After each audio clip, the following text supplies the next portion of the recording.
অমরপুরে কৃষকদের জন্য 3টি বড় প্রকল্পের উদ্বোধন ও শিলান্যাস। কৃষি খাতে বাড়ছে নতুন দিশা।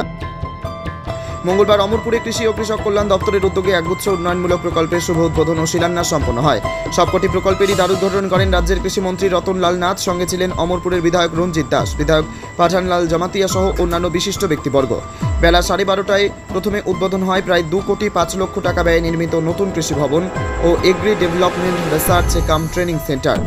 এই আধুনিক প্রশিক্ষণ কেন্দ্রে ইন্টারনেট সংযুক্ত ট্রেনিং হল, কম্পিউটার, প্রজেক্টর এবং ভিডিও কনফারেন্সের সুবিধা রয়েছে।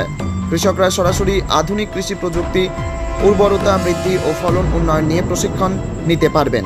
এরপর নতুন বাজারে 2,36,32,000 টাকা ব্যয়ে নির্মিত রেগুলেটেড বাজার শেড প্রকল্পের ভিত্তিপ্রস্তর স্থাপন করা হয়। পাশাপাশি ডালাক বাজারে 3,99,00,000 টাকা ব্যয়ে তৈরি নতুন বাজার শেডেরও শুভ উদ্বোধন করেন মন্ত্রী। অনুষ্ঠানে বক্তব্য রাখতে গিয়ে রতনলাল নাথ বলেন, এই প্রকল্পগুলি শুধুমাত্র কৃষকদের উন্নয়নের লক্ষ্যে নয়, গোটা অমরপুর মহকুমার অর্থনৈতিক বিকাশের হাতিয়ার হয়ে উঠবে।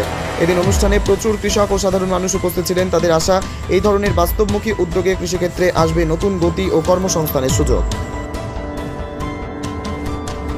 বিভিন্নভাবে বিভ্রান্ত করতে যে সরকার দেশের যখন সাধারণ মানুষকে খুন করা হয়, গুলি করে, এক দীর্ঘদিনের ছিলেন মুখ্যমন্ত্রীর দায়িত্বে ছিলেন, ইনি বলছেন ভারতবর্ষের প্রধানমন্ত্রী মাওবাদীদের বলে পশুর মতো গুলি করে হত্যা করছে। যে দল, যে রাজনৈতিক আইডিওলজি, বাইরের সংস্কৃতি, দেশের মানুষকে খুন করো, ক্ষমতা দখল করো, এই যে ব্যবস্থাপনা, এটা আমরা 80 জুনের দাঙ্গা থেকে দেখেছিলাম। কমিউনিজমের কাজে হলো রক্ত নিয়ে হুলি খেলা, মানুষকে খুন করো। ইলেকশনের আগে, ইলেকশনের পরে মানুষের বাড়িতে মানুষকে মানুষ বলে এরা গণ্য করত না। আমাদের সরকার আসার পরে এই সংস্কৃতি তৃণমূল স্তরে আমরা বন্ধ করে দিতে চাইছি। আপনারা জানেন, এই যে আমাদের 18 নির্বাচনের উপরে আমাদের দলীয় কর্মীরা কোন অবিচার অন্যায় করেছে। আমাদের মূল লক্ষ্য মানুষ, এটা জাতি জনজাতি, হিন্দু, মুসলিম, খ্রিস্টান সকল মানুষকে মিলিতভাবে আমাদের ত্রিপুরার উন্নয়ন করা। ত্রিপুরার উন্নয়ন সত্যি তারা জনগণের হয়ে এমন কাজ করছে যেটা কল্পনাও করতে পারবেন না। একজন রঞ্জিত বাবু, আরেকজন আমার পাঠানলাল জমাতিয়া। এমএলএ হলে এরকম হতে হয়, এমএলএ হলে এরকম হতে হয়। বহুদিন পর, আমি 55 বছর রাজনীতি করি, 35 বছর বিধানসভায় আছি। এই ধরনের আপনাদের এই কেন্দ্রের পাশের কেন্দ্রে আমাদের রয়েছে সঞ্জয়মানি 43 নম্বর বিধানসভা। আপনারা ভাগ্যবান, আপনারা এই ধরনের এমএলএরা পেয়েছেন বহুদিন পর। আজকে এই এলাকার ডেভেলপমেন্টের জন্য, এই এলাকার ডেভেলপমেন্টের জন্য ওরা যে কাজ করে চিন্তা করতে পারবেন না। সবসময় মন্ত্রীদের কাছে, দপ্তরের কাছে আমার এলাকার ডেভেলপমেন্ট, আমার এলাকার ডেভেলপমেন্ট, আমার এলাকার ডেভেলপমেন্ট। আমিও তো এমএলএ ছিলাম, আমিও এরকম পারি নাই। যেটা তারা করছে দেখে দিচ্ছে যে এলাকাবাসীকে যে এমএলএ হলে কিভাবে করতে হয়। আমাকে বলুন তো দেখি, আগের থেকে আমরা ভালো আছেন না খারাপ আছেন? এরম বালা, এরম বালা নাকি আগের থেকে খারাপ?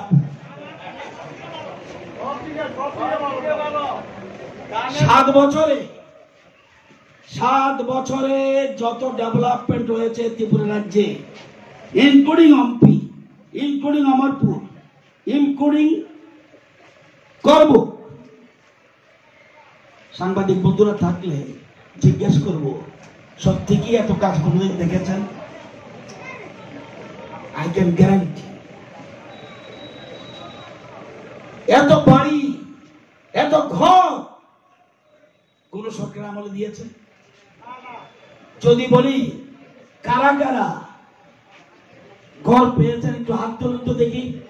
সরকারি ঘর যারা যারা পেয়েছেন হাত তুলেন। সরকারি ঘর, নগর নগর সরকারি ঘর এতদিন হলো না কেন? জলের লাইন কার বাড়িতে গেছে? এত বছর সরকারে ছিল বহু সরকার, কেন জলের লাইন গেল না? কেউ তো দেবে রতননাথ, কেউ তো দেবে মানিক শাহ, কেউ তো দেবে বিপ্লব দেব। এটা ভাবতে হবে। কারা কারা ফ্রি মাইরুম পান, মাগনা চাল কারা কারা পান? একটু হাত তোলেন তো দেখি। ওরে বাপরে, এত রাজ্যের মানুষ! এটাই ব্যতিক্রম, এটাই ব্যতিক্রম। আজকে ভাবতে হবে। এত জাতীয় সড়ক দীর্ঘ বছরে মাত্র 98 কিলোমিটার, আর এত বছরে 7 বছরে 400-র উপরে কিলোমিটার। চিন্তা করা যায়, জাতীয় সড়ক এলাকায় সরকারি বাজার গভর্নমেন্ট থেকে করে দেওয়া নাই। একটা বিধানসভার নাম বলেন, কেউ দাঁড়াতে পারেনি। সরকার সবকা সাথ সবকা নীতিতে বিশ্বাসী, সবকা বিকাশের নীতিতে বিশ্বাসী, সব জায়গায় দিয়েছে। এখন আবার বলছে এই বাজারটাও করে দিতে হইব। ঠিক আছে, ওই যতন বাড়ি গেলে এটাও করে দিতে হইব। ঠিক আছে, দরকার আছে। এতদিন ডেভেলপমেন্ট হলো না কেন? মাত্র 7 বছর যদি পরিবর্তন করতে পারে, কেন এত হলো না? এগুলি ভাবতে হবে। আমরা কি চাই? আত্মনির্ভর ত্রিপুরা। দেশের প্রধানমন্ত্রী কি চায়? আত্মনির্ভর ভারতবর্ষ। সবাইকে বলবো আত্মনির্ভর হতে মূল কথা। রোজগার, সরকারি চাকরি হবে, এটা নিয়ম। সারা এলাকার মানুষে চাকরি দিতে পারবো নি? সারা ত্রিপুরার যে বেকার রে, বেকার কারে কয়? যার কোনো কাজ নাই। আমি ক্ষেতের কাজ করি না কেরে? সাংবাদিকরা আমার সম্বন্ধে উল্টা লিখব, কইব তাই কৃষি কথা কইছে। আরে বাবা, ভাত না খাইলে তোমার কলম চলবো নি রে ভাই, চলবে না। ভাত না গেলে তোমার কলম চলবে না, ভাত না গেলে ক্যামেরা চলবে না। ভাত সবার আগে, অন্ন। এই জন্য বলছে অন্ন, বস্ত্র, বাসস্থান, শিক্ষা, পানীয় জল, বিদ্যুৎ, স্বাস্থ্য, এরকম ভাবে।